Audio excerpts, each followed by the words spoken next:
Halo semua, kembali lagi bersama saya di Fun with Cia. Hari ini saya bakal buat kue talam ketan pandan atau bisa disebut dengan kue pulut srikaya.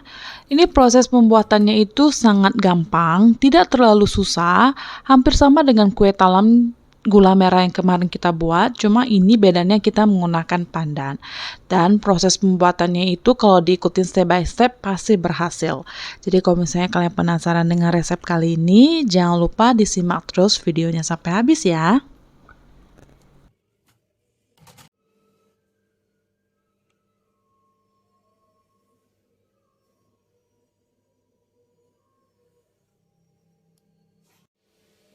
Langkah pertama, kita akan kukus beras ketannya. Di sini saya menggunakan 250 gram beras ketan yang sudah saya rendam selama 2 jam. Atau kalian bisa rendam lebih lama juga tidak masalah.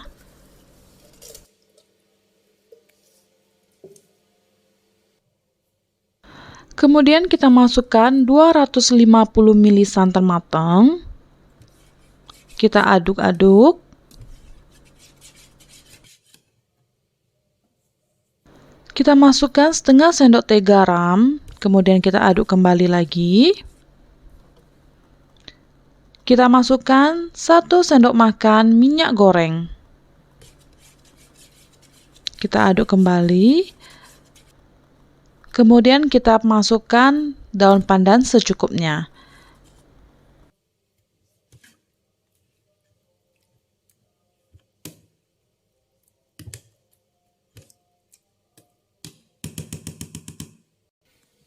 Setelah itu bakalan kita kukus selama 30 menit di api sedang. Dan sambil sesekali bakalan kita aduk ya teman-teman supaya matangnya itu merata. Setelah 30 menit, ini kita angkat, lalu kita bakal aduk-aduk dia, kemudian kita buang daun pandannya.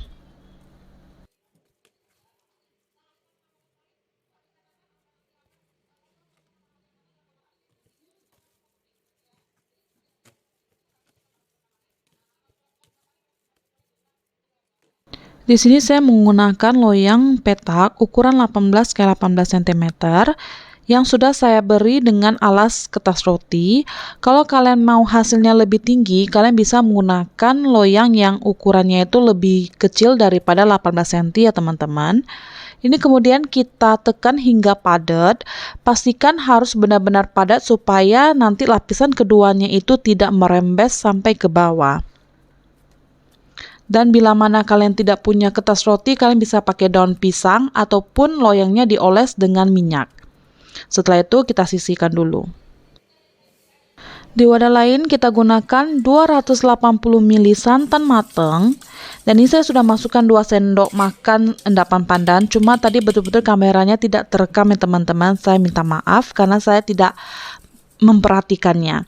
Kemudian kita masukkan 100 gram gula pasir.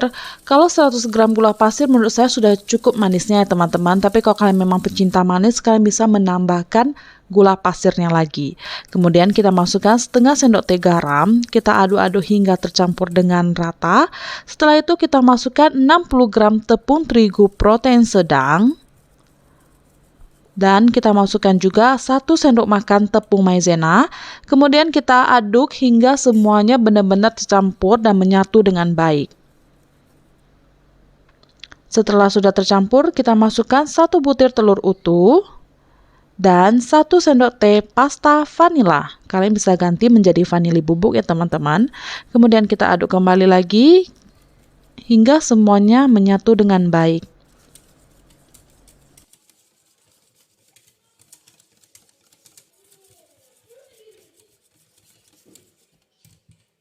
Bila sudah tercampur dengan rata, ini siap untuk kita tuang.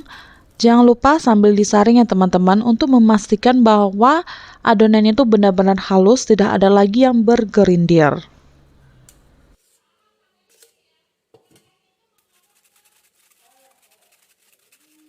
Kemudian ini siap untuk kita kukus. Kita kukus selama 45 menit di api sedang. Dan ingat sebelumnya kukusannya itu sudah kita panaskan terlebih dahulu supaya adonan kita itu hasilnya bagus ya teman-teman.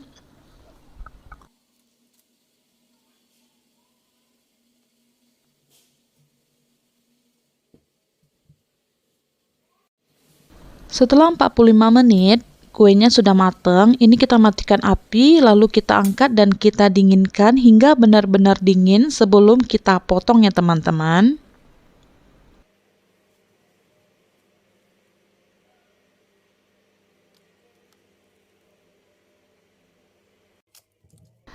Setelah kuenya sudah dingin, ini siap kita keluarkan dari loyangnya, lalu kita potong sesuai dengan selera.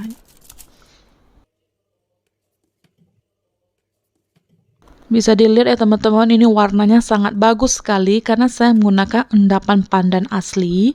Jadi kalau misalnya kalian tidak punya endapan pandan, tidak masalah, kalian bisa menggunakan pasta pandan.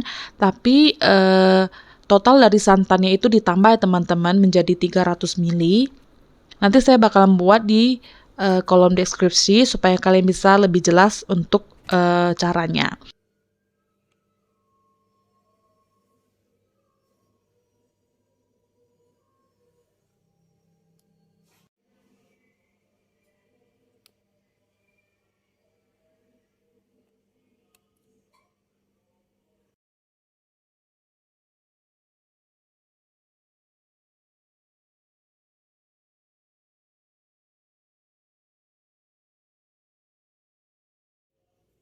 Kue pulut Srikaya kita sudah jadi teman-teman. Ini saatnya kita coba ya. Tapi sebelum kita coba, kita lihat dulu. Ini benar-benar sangat cantik banget. Kalian bisa lihat dia tidak merembet sampai ke bawah. Jadi pastikan untuk menekan ketan yang sudah matang itu dengan sangat-sangat padat ya teman-teman. Dari segi rasa ini manisnya pas. Ketannya itu matang dengan sempurna. Pandannya itu sangat berasa, harum banget. Dan yang paling penting, kue ini tidak keras ya teman-teman, sangat cocok untuk cemilan keluarga juga. Jadi kalau misalnya kalian penasaran dengan resep kali ini, jangan lupa dicoba ya. Sekian dulu video kita kali ini, semoga video ini bermanfaat untuk kalian. Terima kasih sudah menonton, sampai jumpa di video berikutnya. Bye-bye.